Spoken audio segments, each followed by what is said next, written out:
خیر کا مزل وی اغزن خیر کا دردونه. السلام علیکم ورحمت الله وبرکاته. زه حامد افغان القریشي ارفانس فاونډیشن لخوا ډاکټر صاحب صدیق او د هغې ټولو ملګرو ته سلامونه او نیکې هیلې احترامات. ډاکټر صاحب صدیق څرنګه چې تاسو ته موږ مخکې وینا کړې وه د یو بابا باره کې چې د هغې یو زوی دی او داسې یو حادثه ورسره پېښ شوې ده چې کارخانه کې په هغې باندې ګیس ډبه چاودلې ده او هغه یوه خپه د لاسه ورکړې ده. نن د هغې بابا هم خبرې اورو چې د خپل د زوی د یوې خپې لرې کولو څه احساس کوي. هم تاسو راسه د بابا خبرې واورئ تر څو تاسو د هغې دپاره یو څه نه څه لاره برابره کړئ. السلام علیکم بابا. السلام علیکم ورحمت الله وبرکاته. بابا دا یقیني چې ستاسو دپاره یو امتحان دی خو بیا هم الله یې تاسو له توفیق درکړي. که تاسو دا ووایئ چې دا ستاسو د زوی مخکې څه کار کوو او دا حادثه څنګه رامخته شوه نو دې باره کې لږ معلومات راته راکړئ. زمونږ دغه یو هلک و چې کار یې کوو بل روزګار د هغې نور نه و نه کار کسب یاد و همدغه دړي کوله او کارخانه کې کار کوو. دا درېیم وخت و چې ورغلی و نو هغې منې ګیس ډبه وچاودله او ګیس ډبې یوه خپه ولې د لاسه دا کړله ورکړله ته یې ختمه کړوله. ملګری بل و هغه مړ شو او دا الله بچ کړو.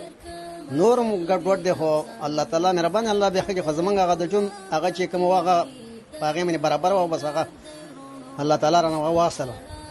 نو کېدای شي الله تعالی موږ د هغې نه ښه وساتي او نور ښه الله بندوبست الله تعالی وکړي.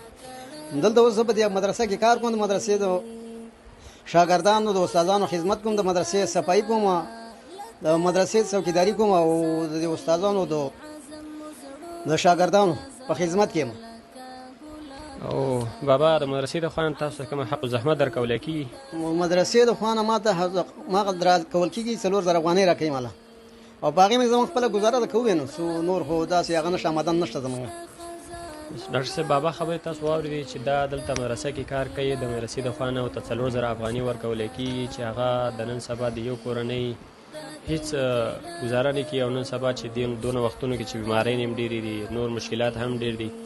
نو ستاسو ټول ټیم نه مو هیله دا ده چې دغې بابا سره په هغې مرستیا کې چې اوس ورته رامنځته شوې ده کومک وکړئ او همکاري وکړئ.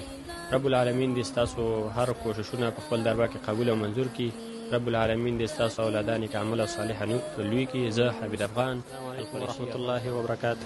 زه حمید افغان القریشي ارفانس فاونډیشن لخوا ډاکټر صاحب صدیق او د هغې ټولو ملګرو ته سلامونه او نیکې هیلې احترامات. ډاکټر صاحب محترم کوم وخت چې موږ راغلي وو او تاسو ته وینا کړې وه چې دلته یو مریض دی او د پلار یو زوی دی او هغه داسې کارخانه کې خوږ شوی دی او هغې خپه کټ شوی ده کوم چې تاسو ته ښکاري. د هغې نه به هغه راپور اورو. ډاکټر صاحب محترم هیله ده چې تاسو د هغه راپور راسره واورئ د خپل اړوند چې کوم تاسو سره مرسته کېږي نو د هغې مستحق سره یې وکړئ. السلام علیکم ورحمت الله وبرکاته. وعلیکم السلام. خیر محترم ورور که دا تاسو اوس راته ووایئ چې تاسو اوس حالت څنګه دي او د نور حالتونه اوس څنګه یاستئ؟ اوس ښه شکر دی بس دغه حالات دي نو غریبۍ غربت د لاسه کارخانو کې کارونه کوو څوک شته دی. که خپله قیصه راته په لنډ الفاظو کې ووایئ چې دا حادثه تاسو څنګه رامخکې شو څه شي کې کار کوو تاسو؟ دا اوسپنې کارخانه کې کار کوو د غریبۍ غربت د لاسه نور څه هم شته دی ګزاره نه او بس دغه غریبۍ تنخواګانې وې. ګیس کټر باندې ګیس ډبه کټ کوله एकदम بس په ځان بیا پوه شوي نه یو غرب یو بل کس را سره والله عالم اوس څه حساب دی هغه هم راته څوک څه نه وی. زمونږ دغه حالات پکې جوړ شوي. او د کور نور غړي پلار مور رور نور څوک لري نه لري؟ بس یو پلار هم شته دی د خیر نور خیر و خیرات دی. ډاکټر صاحب محترم رب العالمین دې ستاسو عمر کې برکت واچوي. ډاکټر صاحب محترم تاسو خپله د مریض خبرې واورېدې هغه خپه چې کومه په دې د کور دپاره ګټه وټه کوله هغه خپې هم کټ شوې ده. نو تاسو ټول ټیم نه مې هیله دا ده چې دغې روډ په هغه ماهانه کومکونو کې تر څو د علاج پوره کېږي نو تاسو نه مې هیله دا ده چې دې سره خپل مطابق کومک وکړئ. رب العالمین دې ستاسو عمر کې برکت واچوي. زه حمید افغان القریشي ارفانس فاونډیشن لخوا ننګرهار افغانستان. السلام علیکم ورحمت الله وبرکاته.